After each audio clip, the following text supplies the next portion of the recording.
사도 바울이 이 데살로니가 교회를 향한 그 마음을 보면 이 목자와 이 교우의 관계를 참 잘 보여주고 있습니다. 참 애틋한 마음이 곳곳에 성경에 참 많이 잘 나타나 있는데요. 전장이었던 2장 17절에서부터 20절 말씀 보면 사도 바울은 우리가 잠시 너희를 떠난 것은 얼굴이요 마음은 아니다. 참 감동적이지 않습니까? 너희 얼굴 보기를 열정적으로 더욱 힘썼노라 서신에서 이렇게 고백하고 있습니다. 바울은 두 차례나 그들에게 가고자 힘썼습니다. 그런데 어쩔 수 없이 가지 못했던 사정도 데살로니가 교인들에게 자세하게 말해줍니다. 그러면서 사도 바울은 데살로니가 교인들을 우리의 영광이요 너희는 우리 기쁨이다 이렇게 표현합니다. 이러한 사도 바울의 데살로니가 교인들에 대한 그 애정은 오늘 본문 2절에도 잘 나타나 있습니다.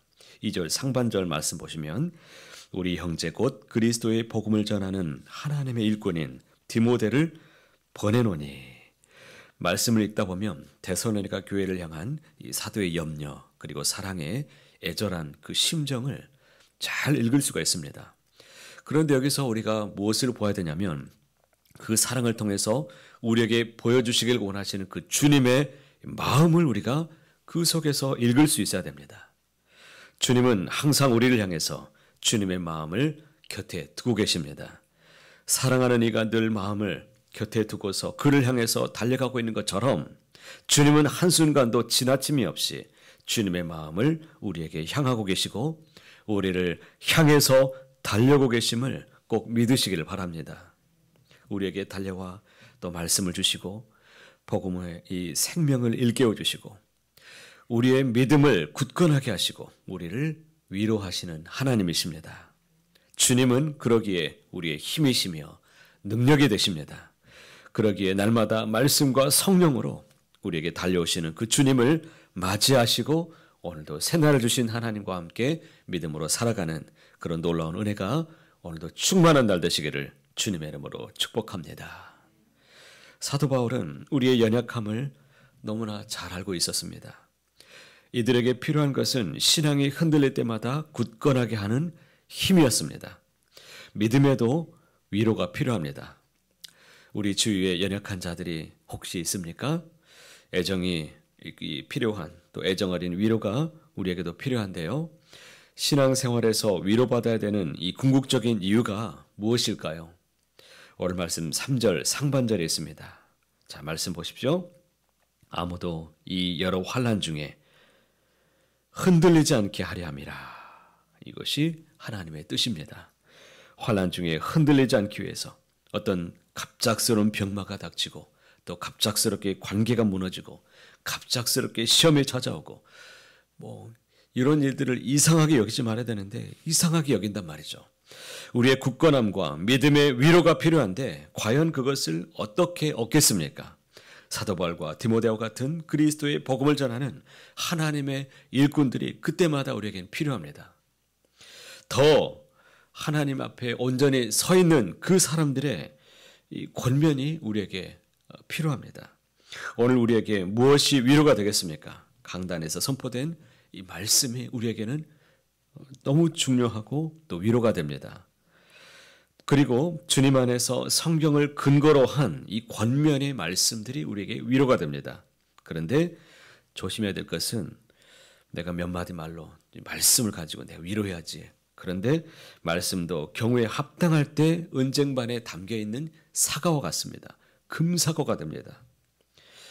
즐거워하는 자들과 함께 즐거워해주고 우는 자들과 그래서 함께 울라고 말씀합니다. 환난으로 흔들릴 때마다 하나님의 위로의 말씀을 우리는 꼭 들어야 됩니다.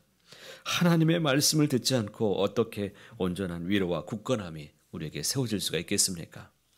그런데 더 재밌는 것은 데살로니가 교인들처럼 처신자들만이 아니라 위로가 필요한 우리에게도 위로가 필요하다는 사실입니다. 먼저 믿은 자들과 또 신앙의 선배들도 환난 중에 위로가 있어야 됩니다. 그렇다면 이들이 어떻게 위로를 받겠습니까? 7절 말씀 함께 읽어보겠습니다. 이러므로 형제들아 우리가 모든 궁핍과 환난 가운데 너희 믿음으로 말미암아 너희에게 위로를 받았노라. 그들을 위로해 주는 요소가 무엇이었습니까? 신앙생활하는 초신자들의 믿음으로 인해서 위로를 받았다라고 말합니다.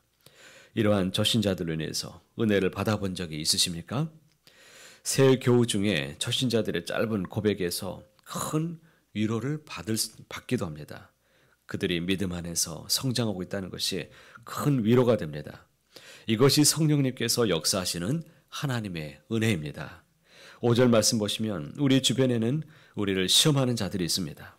우리를 시험에 들지 않도록 항상 우리는 주 안에서 굳게 서야 됩니다. 시련을 잘 보내는 사람이 어쩌면 신앙생활을 잘하는 사람입니다. 시련 속에서도 우리는 믿음의 열매를 맺는 그런 사람들이 있는 것을 보게 됩니다. 그것은 우리의 신앙의 목적과도 관련이 있습니다. 여러분, 신앙의 목적을 제대로 서야 됩니다. 신앙의 목적이 달라지지 않는 한 옛사람의 모습으로 그대로 있으면 우리는 시련을 대응할 수가 없습니다. 신앙의 목적이 자기인 사람은 시련을 못 버팁니다. 고난이 왜 고난인 줄 아십니까? 이 자기 중심성 때문에 늘 이 고난을 같이 함께 받아도 세게 받는 사람들이 있습니다. 내가 깨지는 것이 힘듭니다. 나에게 없어지는 것, 내가 인정받지 못하는 것, 내 자식이 공부 못하는 것, 다 다 내가 아픈 것이고 내가 없는 것이고 다 그것 가지고 시험에 듭니다. 그럼 우리가 기쁜 일이 무엇입니까? 내가 갖춰지는 것이고 누가 나를 인정해 주는 것이고 우리가 이런 것만 보고 신앙생활 하다 보면은 결코 시련을 이겨낼 수가 없습니다.